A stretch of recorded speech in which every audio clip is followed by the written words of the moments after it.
Ամերիկայի Միացյալ Նահանգների ներկայացուցիչների պալատի իրավաբանական կոմիտեի զեկույցը գնահատում են Թբիլիսիում։ Վրացական երազանքը հիշեցնում է Եվրոպայում անցկացված ընտրությունները և հայտարարում, որ տեղի է ունեցել ուղղակիորեն միջամտություն և մանիպուլյացիա,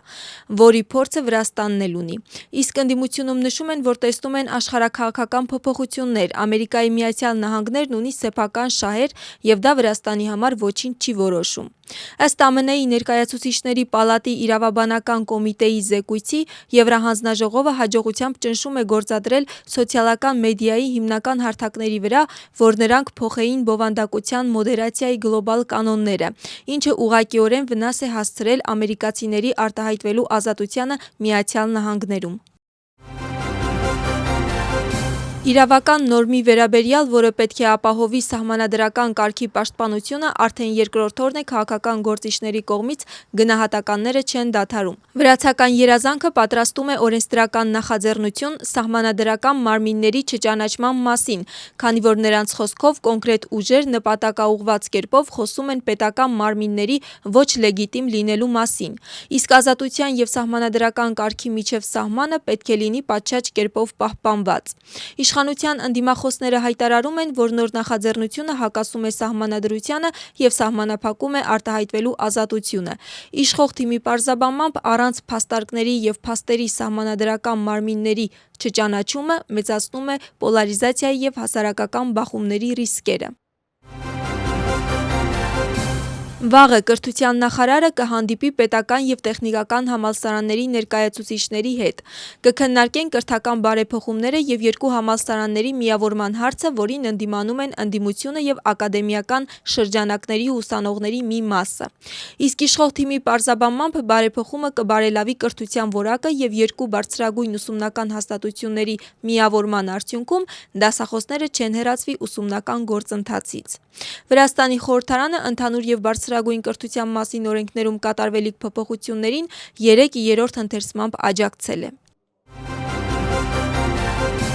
Իվանե Ջավախիշվիլիի անվան Թբիլիսիի պետական համալսարանում տեղի է ունեցել սենատի նիստ, որին ներկա են գտնվել ուսանողներ և դասախոսներ։ Նիստից հետո նշվել է, որ երկու համալսարանների միավորման հարցի վերաբերյալ պատրաստվել է ընդհանուր հայտարարություն, որն ուղարկվել է կրթության նախարարություն և այլ համապատասխան գերատեսչություններ։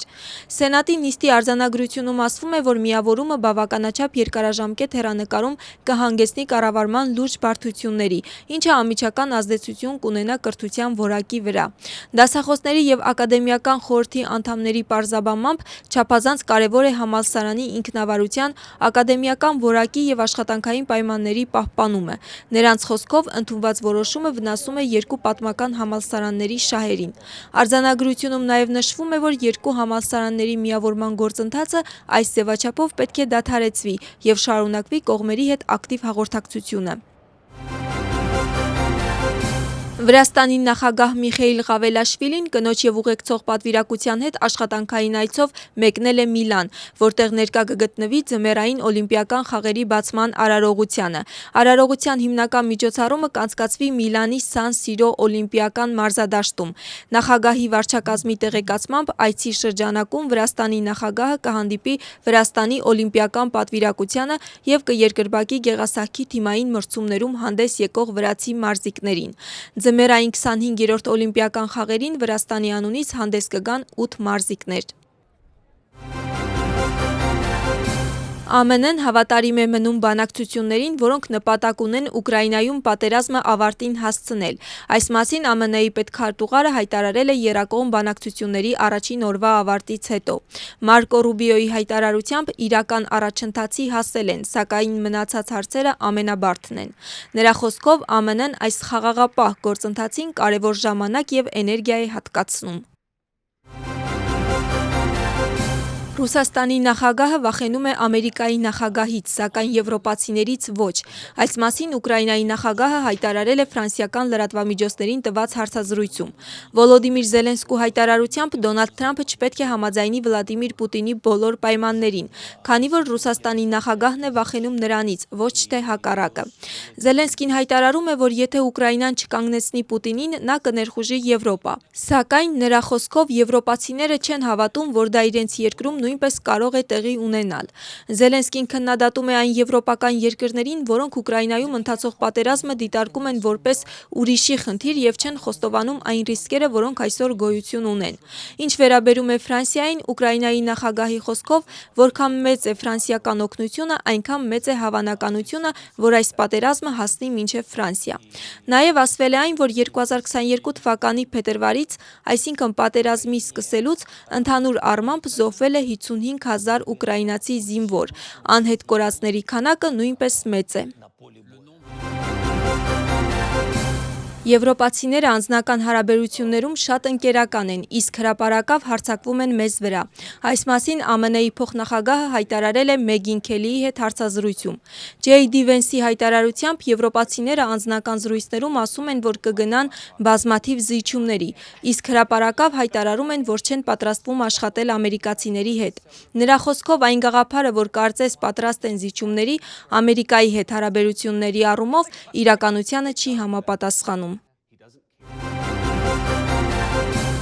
Ռայան Ռութին, ով 2024 թվականի սեպտեմբերին Թրամփի միջազգային գոլֆի ակումբում փորձել է սպանել Դոնալդ Թրամփին, դատապարտել են ցմահ ազատազրկման։ Մեղադրյալը ինքն իրեն անմեղ է համարում եւ նախատեսում է բողոքարկել գործը։ Հիշեցնենք, որ Ռայան Ռութը ճանաչվել է մեղավոր նախագահական թեկնածուին սպանելու փորձի մեջ։ ԱՄՆ-ի գաղտնի ծառայության գործակալը, որը գտնվել է դեպքի վայրում, նկատել է հրացանի փողը թփերի մեջ եւ կրակել Ռութի ուղղությամբ, որից հետո մեղադրյալը փախել է, սակայն շուտով դեպքի վայրի մոտակայքում ձերբակալվել։